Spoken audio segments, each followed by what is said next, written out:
প্রয়োজনীয় ঔষধের মূল্য বৃদ্ধি ও ওয়াকফ বিলের প্রতিবাদে তৃণমূল শ্রমিক সংগঠনের মহামিছিল দুর্লভপুরে। শনিবার বিকেলে বাঁকুড়া জেলার গঙ্গাজলঘাটি ব্লকের দুর্লভপুর মোড়ে তৃণমূল কংগ্রেসের শ্রমিক সংগঠন আইএনটিটিইউসির উদ্যোগে একটি বিশাল মহামিছিল অনুষ্ঠিত হয়। কেন্দ্র সরকারের জনবিরোধী নীতির প্রতিবাদে প্রয়োজনীয় ঔষধের লাগামহীন মূল্য বৃদ্ধি ও বিতর্কিত ওয়াকফ বিলের বিরুদ্ধে এই মিছিল আয়োজিত হয়। দুর্লভপুর শ্রমিক ভবন থেকে শুরু হয়ে মিছিলটি সমগ্র দুর্লভপুর বাজার এলাকা পরিক্রমা করে। মিছিলের নেতৃত্ব দেন বাঁকুড়া সাংগঠনিক জেলার আইএনটিটিইউসির সভাপতি রথীন ব্যানার্জি। উপস্থিত ছিলেন সংগঠনের অন্যান্য নেতৃবৃন্দ ও স্থানীয় কর্মীরা। কেন্দ্র সরকার সাধারণ মানুষের জীবনযাত্রাকে দুর্বিষহ করে তুলেছে।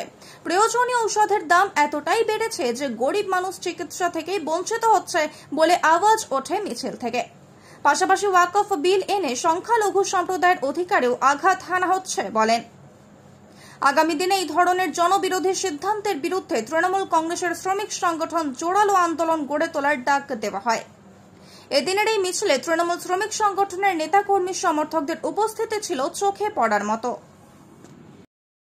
আজকের যে আমাদের সর্বভারতীয় তৃণমূল কংগ্রেসের সভানেত্রী, আমাদের প্রিয় দিদি এবং সর্বভারতীয় তৃণমূল কংগ্রেসের সাধারণ সম্পাদক আমাদের প্রিয় নেতা অভিষেক বন্দ্যোপাধ্যায়, তাদের যে নির্দেশ 4 তারিখ এবং 5 তারিখ কেন্দ্রীয় সরকারের জনবিরোধী নীতি এবং ওষুধের যে 690টি ওষুধের যেভাবে মূল্যবৃদ্ধি করা হয়েছে তার বিরুদ্ধে আজকের প্রতিবাদ সভা।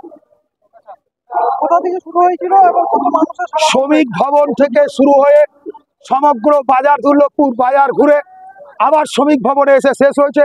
আজকের মিছিল প্রায় 3000 আমাদের তৃণমূল কর্মী এবং তৃণমূল শ্রমিক সংগঠনের ছেলেরা আজকে রাস্তায় প্রতিবাদে নেমেছেন।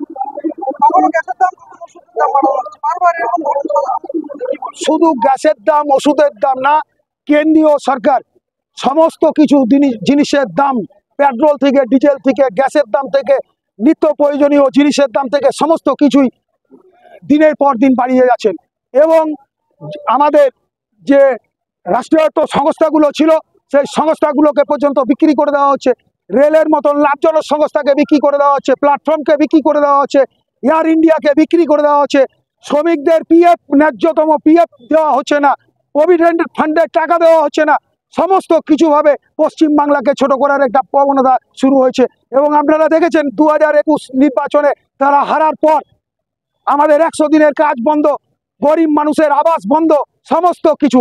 এবং কেন্দ্রীয় সরকার পশ্চিম বাংলার মানুষকে, খেটে খাওয়া ক্ষেতমজুর মানুষকে ভাতে মারার চেষ্টা চালাচ্ছেন এবং মমতা বন্দ্যোপাধ্যায়ের সরকারকে যাতে যতভাবে হেয় করা যায়, ছোট করা যায়, তার একটা সব সময় প্রচেষ্টা চালিয়ে যাচ্ছেন।